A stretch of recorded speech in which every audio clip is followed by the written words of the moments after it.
So you come in the morning, get all the lights up and day ready to start. The cooling on if it's hot, or the heating. Make sure it's nice and comfortable for everyone when it's time to open up. Make sure that the programming's in there so it's automated and ready for the day. And then it's a good chance for me to catch up on administration, staff rosters, programming for the theatre, answering the billions of emails, approving invoices, all the administration stuff. So I worked at Hoyt's Cinemas for 12 years. I started at the Hoyt's region in the city, which is not unlike the Regal. It was a beautiful old theatre. Coming to the Regal after starting there felt like kind of returning home in a way. It was one of the few remaining historical theatres, and to me that's really important that we that we keep these buildings up and running. I started at the Regal in 2016, the December 2016, and then council took over operation in March of 2018, and I came on board with City of Burnside. And it's great to work in an environment where people are coming to have a good time. The atmosphere is usually very pleasant because people are here to relax and have a good time. I love film, so what better place to work in that regard as well. As I say, I love the historical aspects of the Regal. I love old theatres, so yeah, it feels pretty special to be a custodian, I guess, of the place.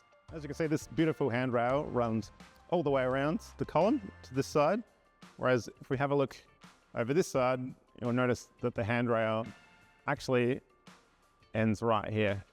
And the reason for that is because initially the candy bar was actually positioned right here as we look, so that door to the toilets was never actually there. It was around the corner, and this area here was the candy bar. Not a very big space to try and operate a candy bar, but that's how it was in around about the 50s, as I believe.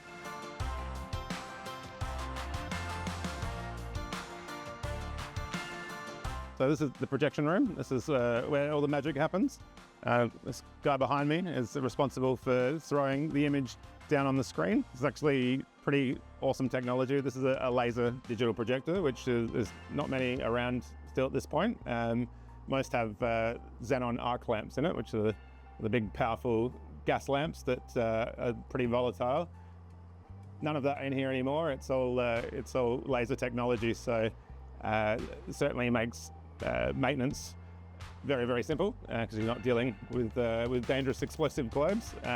Also means that the picture quality remains much more consistent. When globes get old, they start darkening, and you can see that reflected on the screen. In some movies, when it's time for a lamp change, not an issue we have to worry about. Projects in 4K as well, which is great. That's the highest quality any cinematic film currently comes through in. Here we are on the faux stage. Contrary to many people's belief, this is not really a working functional stage at this point. As you can see, we've got a trench for all the lighting that lights up the bottom of the curtain. An interesting feature down here, which is a nod to the history of the theatre. Underneath this grate here is the pit where the orchestra would have played when this was first opened as a silent picture theatre.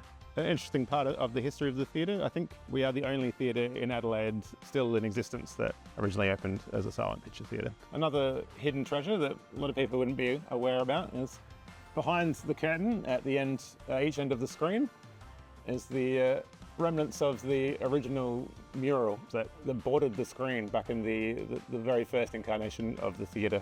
So you can still see some of the plasterwork and the painting here. That still exists on each side of the screen. Sadly, the middle of it is lost, but we still have this hiding behind the curtains. The theatre, it looks quite different to when I started here. It was in a bit of a state of disrepair when I first began here. As beautiful as the building was, it was definitely in need of some attention. And when COVID came around, as much as that was a hard time for the industry, it was a bit of a blessing in disguise for us because we had a really good chance to be closed and to do things properly. So all the old seats ripped out, all the old carpet ripped out, place completely repainted, the back wall completely repaired. It's just night and day, the difference between the theatre as it was then and what it is now. November 2025 will mark the centenary of the Regal's opening. Obviously it's a pretty exciting milestone to be hitting, so we're in the process of coming up with how we best celebrate the old girl. There's also the Regal Theatre master plan, which is currently being developed, which is very exciting and opens up a whole new chapter to the Regal, and ensures it's here for another 100 more years to come at least. So the future is very exciting. It's a good time for the Regal.